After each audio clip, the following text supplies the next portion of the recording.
오늘 주시는 하나님 말씀은 에스겔 36장 24절에서 28절입니다.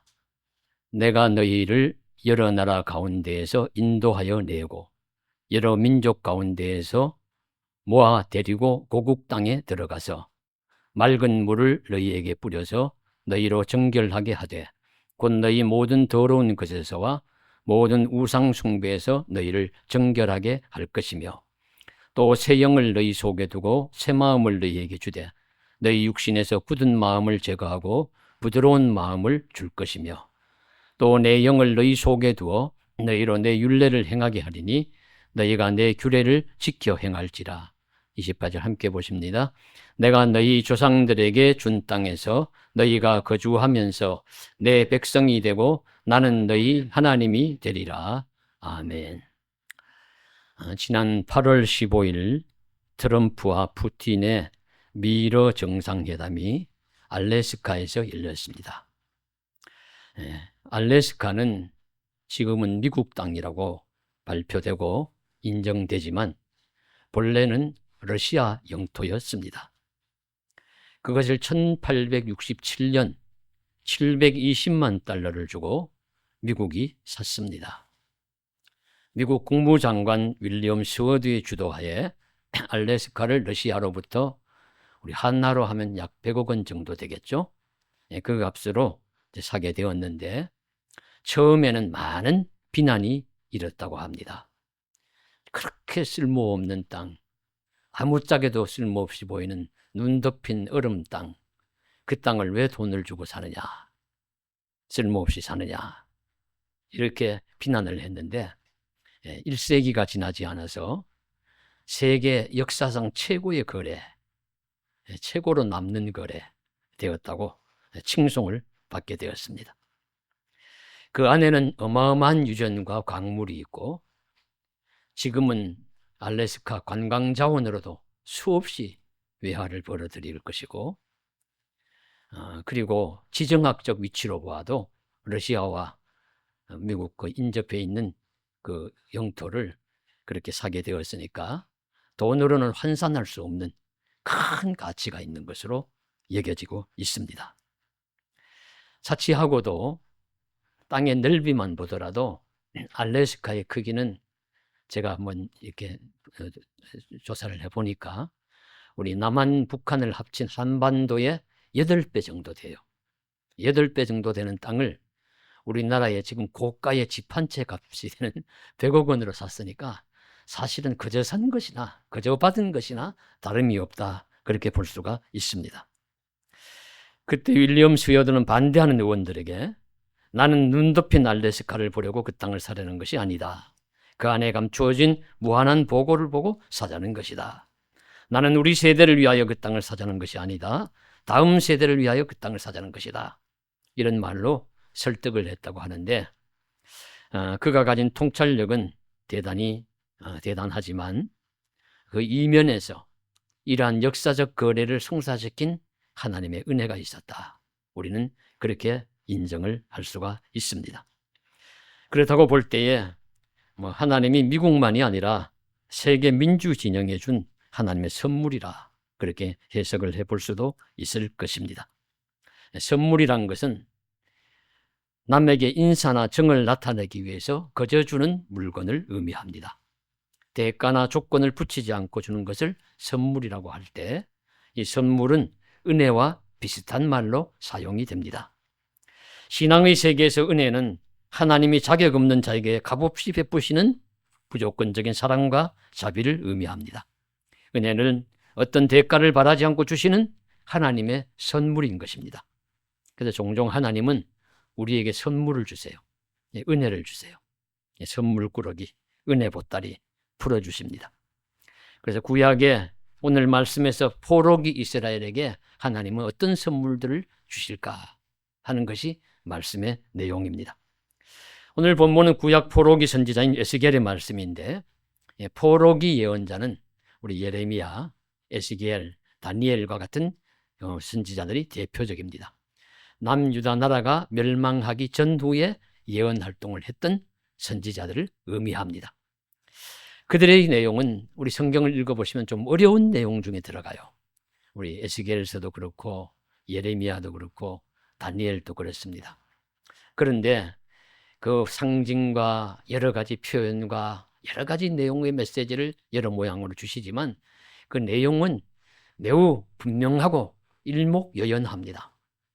이런 순서로 되어 있습니다. 첫째는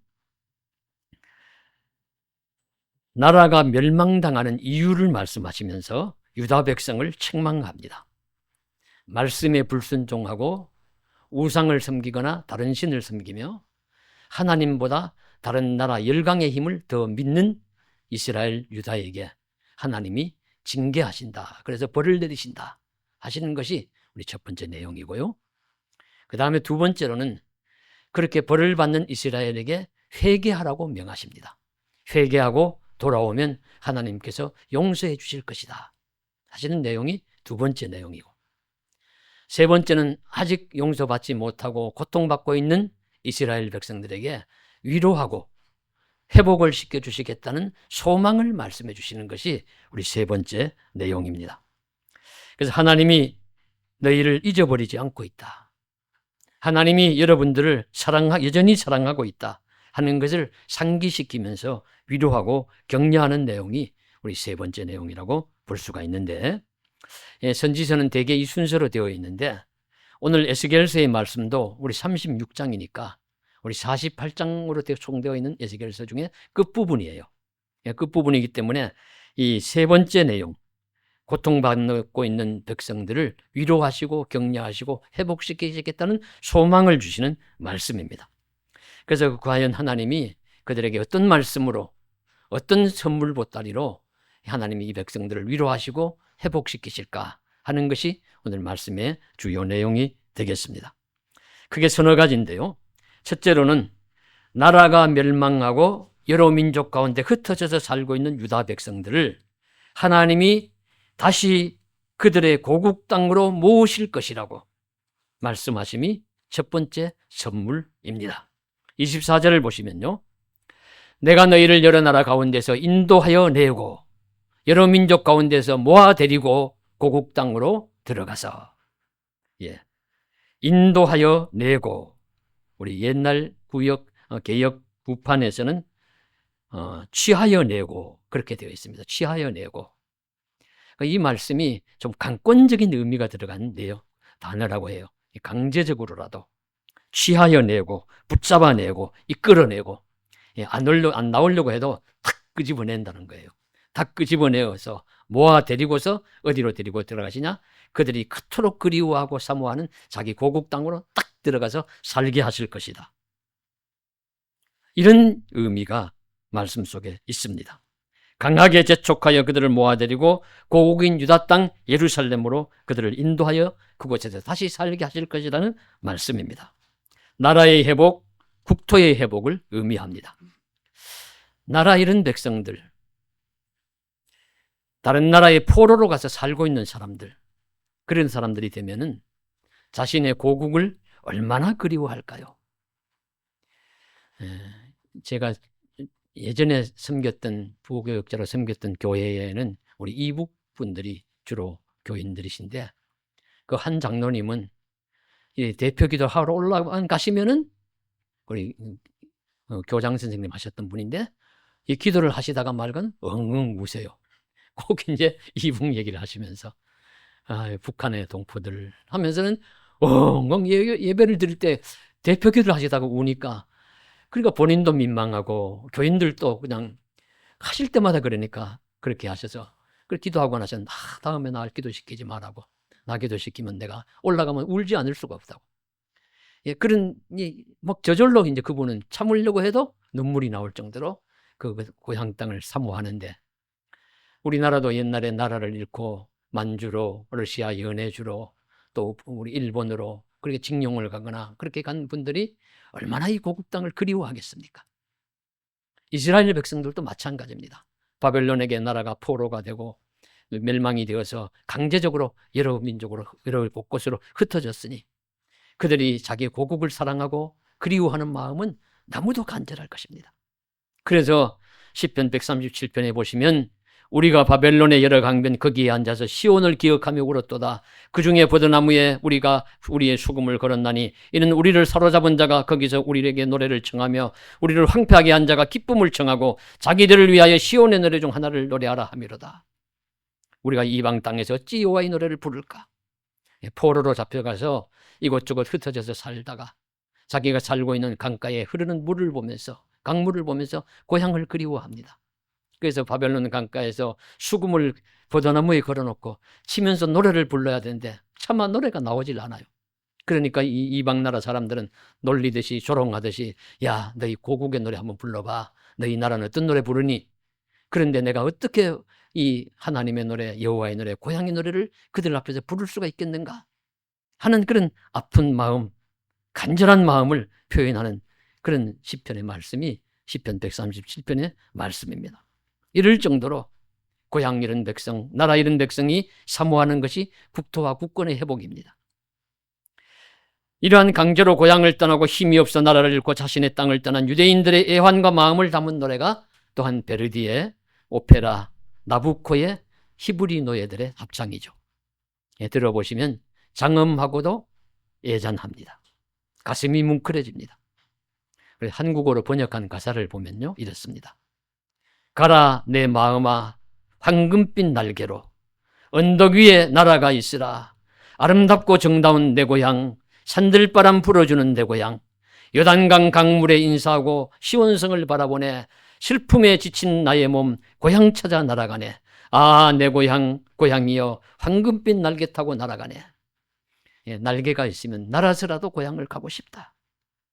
요단강 강물에 인사하고 시온성을 인사하고픈 마음이 간절하다고 유다의 소단강 시온 예루살렘을 그리워하는 마음을 절절히 표현하고 있습니다.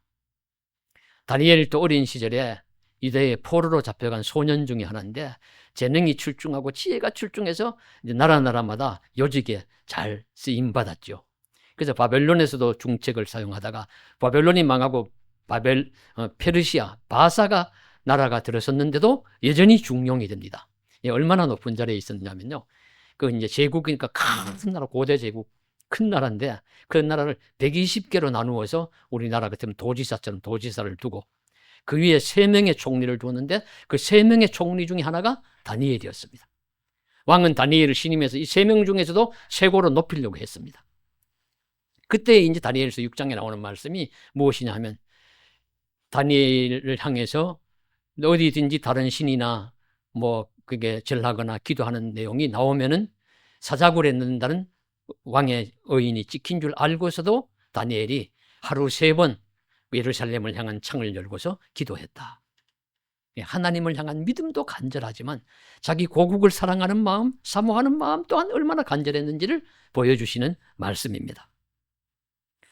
다니엘보다 좀 더 후세대인 느헤미야 역시 페르시아의 관원이었습니다. 술 맡은 관원장이어서 왕이 마시는 술을 정제하고 준비하고 분류해서 이제 대접을 바치는 그 일을 하는 왕과 아주 가까운 사이에 있는 대신이었어요.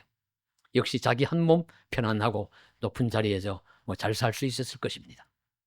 그럼에도 불구하고 소식을 들으니까 예루살렘 성문이 해파되고 성벽이 훼손되고 짐승이 올라가서 노는 곳이 되었고 볼품없이 되었다는 소식을 듣고서는 울면서 밥을 먹지 않고 잠을 자지 않고 눈물로 금식하고 기도하며 합니다. 그게 정말로 슬퍼해요. 그래서 다니엘서 1장 4절에 보시면 그 소식을 듣고는 앉아서 울고 수일 동안 슬퍼하고 금식하며 기도했다. 그렇게 말씀합니다. 느헤미야 1장 4절에 나오는 말씀입니다. 얼마나 진심으로 고향 걱정, 고국 예루살렘 걱정을 하는지를 우리가 알 수가 있고, 그렇게 이제 사람이 그렇게 살면 얼굴에 금방 표시가 나지요. 그러니까 왕이 묻습니다. 내 얼굴에 수색이 있다. 도대체 무슨 일이 있느냐? 사실은 여차합니다. 저를 나의 고국으로 고향 땅으로 돌려보내 주시면 좋겠습니다. 그래서 왕의 허락을 받아가지고 총리가 되어서 말이 총독이 되어서 말이 그 유다 총독이지 위험하고 불편하고 대우는 별로 없는 그런 이제 변방이죠. 그 당시로 보면 제국의 변방에 있는 유다로 총독이 되어 와가지고 많은 고생을 하면서도 무너진 성벽을 훼손된 성벽을 다시 재건하는 그런 과업, 대업을 완수하는 일을 감당을 합니다. 이런 이야기가 모두 고국을 사모하고 고향을 그리워하고 나라와 백성이 잘 살고 그 땅이 회복되어 내 민족, 내 백성이 잘 살기를 기대하는 사람들의 마음인 것입니다. 이런 마음을 가지고 살아가는 포로된 백성에게 하나님이 말씀하시는 겁니다. 내가 너희를 여러 나라 가운데서 인도하여 내고 여러 민족에게서 모아들이고 고국 땅으로 들어가게 하겠다.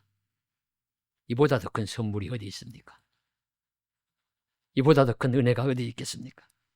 이보다 더 놀라운 일이 어디 있습니까? 하나님은 선지자를 통하여 이런 놀라운 은혜의 말씀 주시고 있습니다.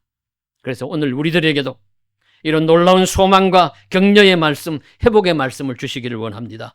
이렇던 땅이 있으면 회복하게 하시고, 이렇던 건강이 있으면 회복하게 하시고, 이렇던 관계가 있으면 회복되게 하시고, 이렇던 모든 것들이 있으면 주의 은혜로 회복되게 하시기를 간절히 소망합니다. 회복된 말씀으로 우리에게 주셔서 우리를 격려하시고 힘과 소망을 주시기를 주님의 이름으로 간절히 축복합니다. 둘째로 맑은 물을 뿌려서 너희를 정결하게 하겠다고 하십니다. 그 말씀이 무엇이냐면 몸만 들어가선 소용이 없어요. 몸만 회복되어서는 별로 큰 효과가 없습니다. 무엇이 있어야 하면 우리 죄가 씻어져야 합니다. 그래서 맑은 물로 씻어주신다, 정결하게 하신다는 말씀에 이 맑은 물은 무엇일까요? 뭐 수증기처럼 맑은 물, 깊은 산속 옹달새처럼 맑은 물이 아니라 민수기 19장 9절에 나오는 부정을 씻는 물을 의미한다고 봅니다.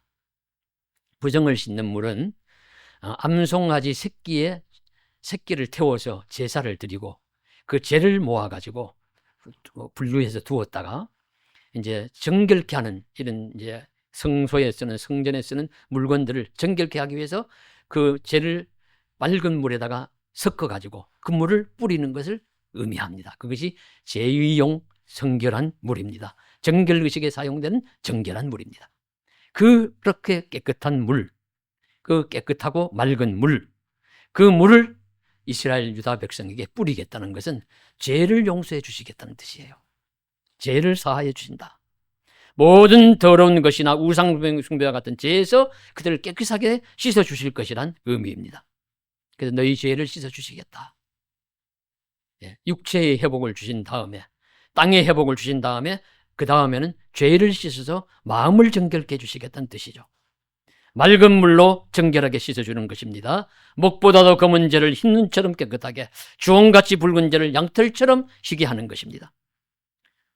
죄를 용서해 주는 것, 그렇지, 사면해 주는 것은 대단히 큰 선물입니다. 세상 그 어느 것 못지않게 큰 선물이에요. 금덩어리 받는 것보다도 죄 용서함 받는 것이 더 큰 선물이라고 볼 수 있습니다. 우리 사람이 가장 큰 소원 중에 하나가 몸이 아프고 병이 들면 몸이 낫는 것입니다. 이건 우리가 아파보면 잘 압니다. 다리가 불편하여 걷지 못하면 내가 건강하게 다시 한번 두 다리로 걸어볼 수 있을까? 눈이 안 보여서 보지 못하면 내가 다시 눈을 떠서 사랑하는 가족들이나 자녀들의 얼굴을 한번 볼 수 있을까? 하는 마음이 간절할 정도로 이 몸이 아프면 몸이 낫는 것이 가장 큰 소원입니다. 그런데 성경은 몸이 낫는 것보다 더 중요한 것이 죄가 낫는 것, 죄를 씻음 받는 것이라고 해요. 그래서 이 단적인 예로 마가복음 2장에 전 중풍병자를 4명의 친구들이 데리고 오잖아요. 데리고 와서 예수님 앞에 데려다 놓아야 예수님이 안수를 하시든 예수님이 그저 뭐 어떤 방법을 사용하시고 기도를 하시든 낫게 해주실 것인데 데려다 놓을 재간이 없어요. 왜냐하면 사람들이 많이 그때 모일 때라 집안에 예수님이 있는데 사람들이 꽉 둘러싸고 있는 것입니다.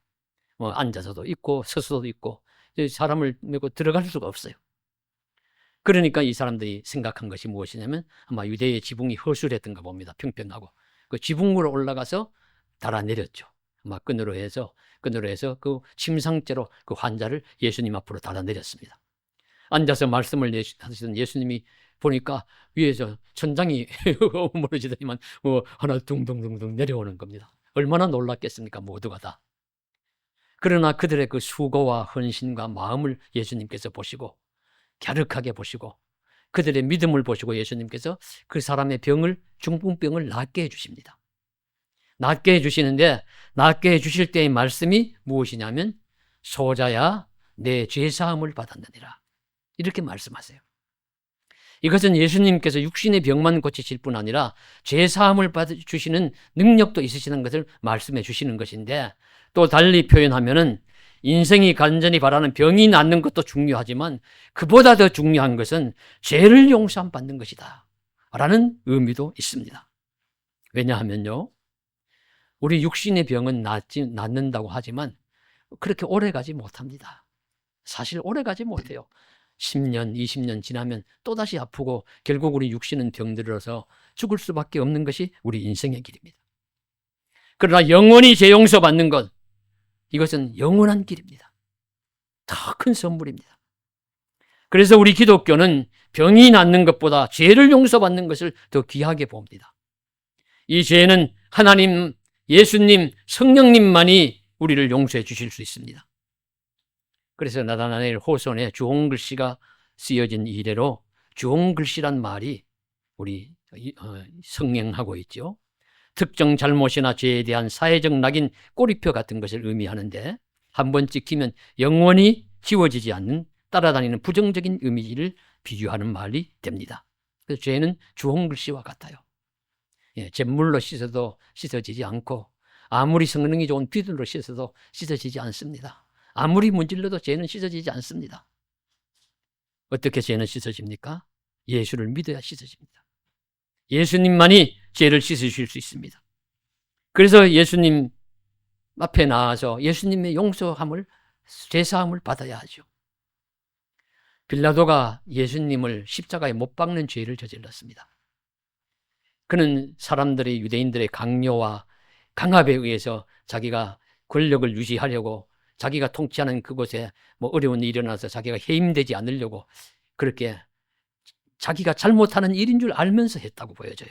그래서 성경에 보시면 우리 빌라도가 물을 떠오라 해서 손을 씻는 장면이 나와요.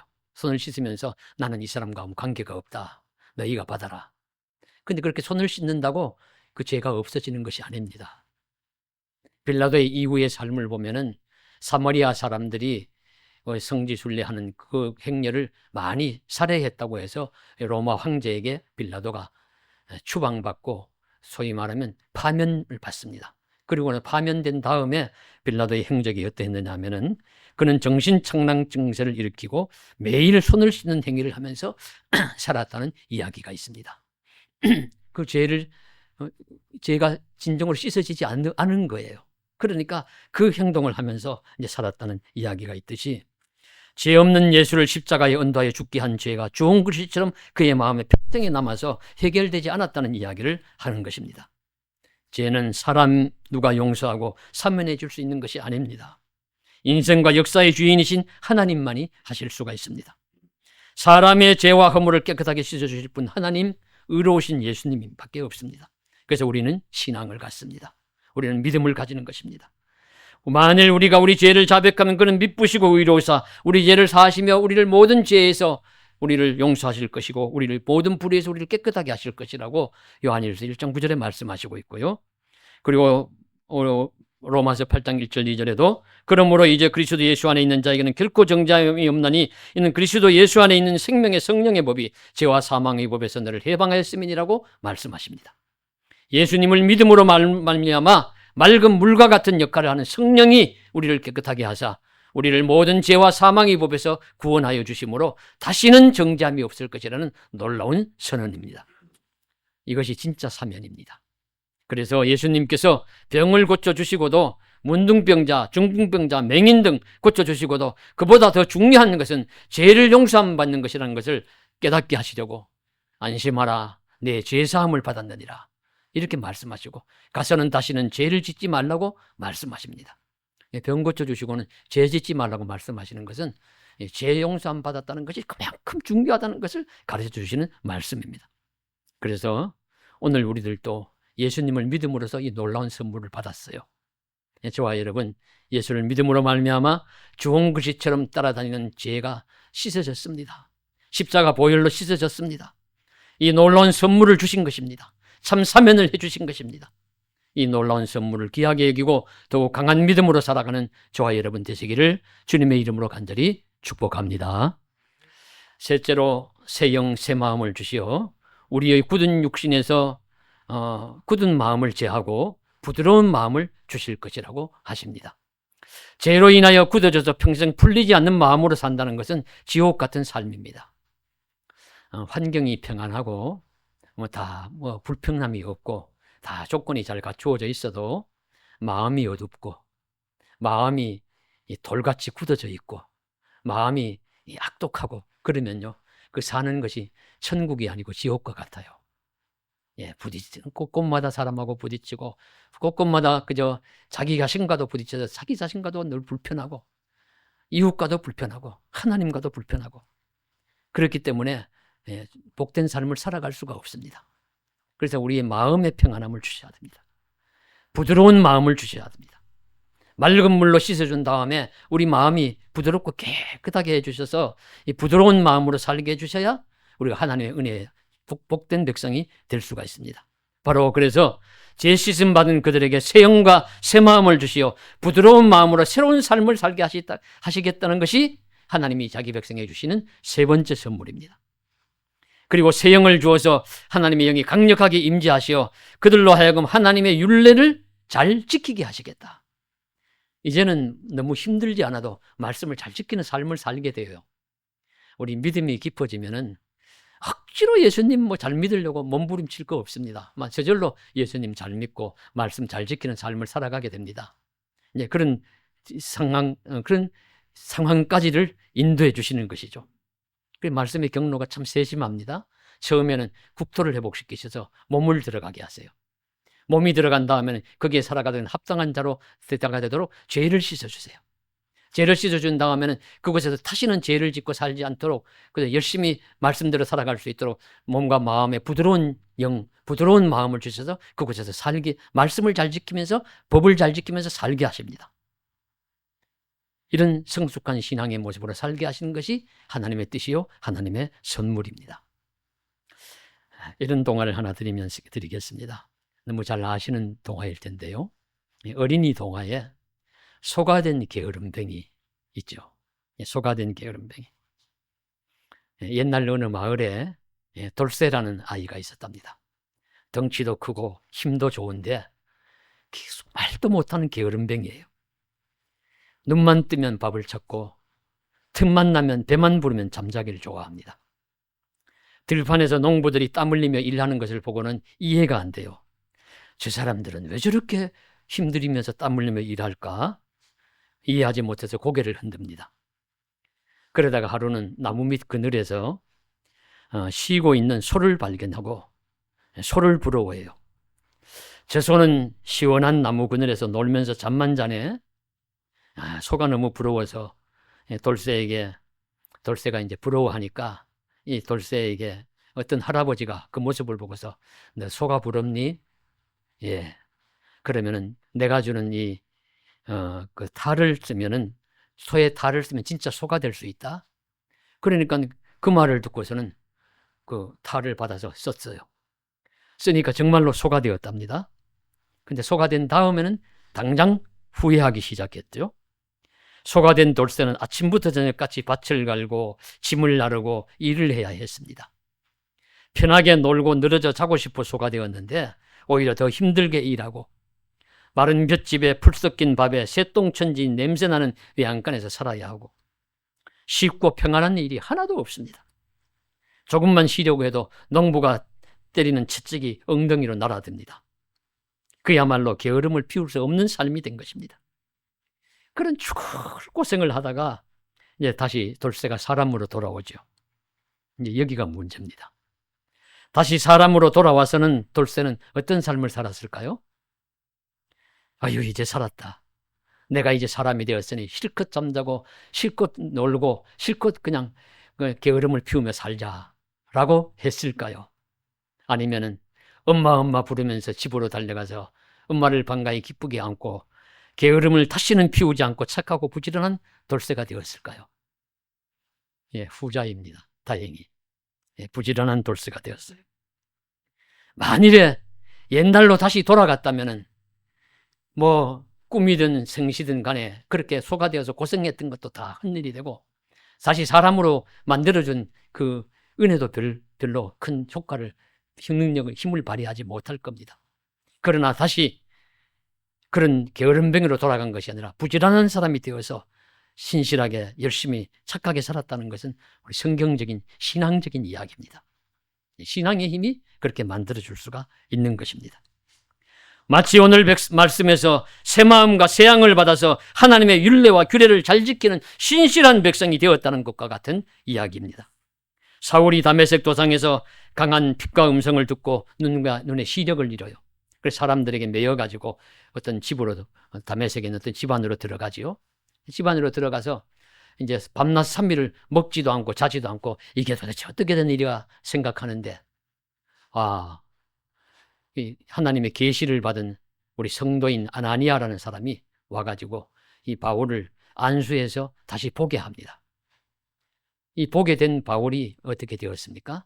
다시 옛날로 핍박자로 돌아가서 살았다면은 위대한 선교사, 성경 번역, 성경 기록자, 사도, 하나님의 신실한 신앙인, 예수님 다음으로 가장 훌륭한 신앙인 바울 사도는 이 세상에 없을 것입니다.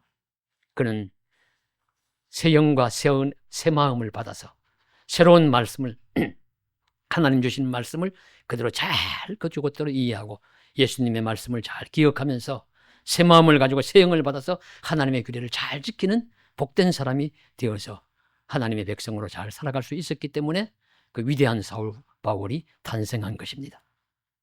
그래서 저와 여러분께서도 우리들에게 하나님께서 새 마음과 새 영을 허락해 주시길 원하고, 부드러운 마음과 부드러운 영을 허락해 주셔서 모든 것이 잘 회복되어서 말씀을 잘 지키면서 살아가는 하나님의 백성이 되시기를 주님의 이름으로 간절히 소망합니다.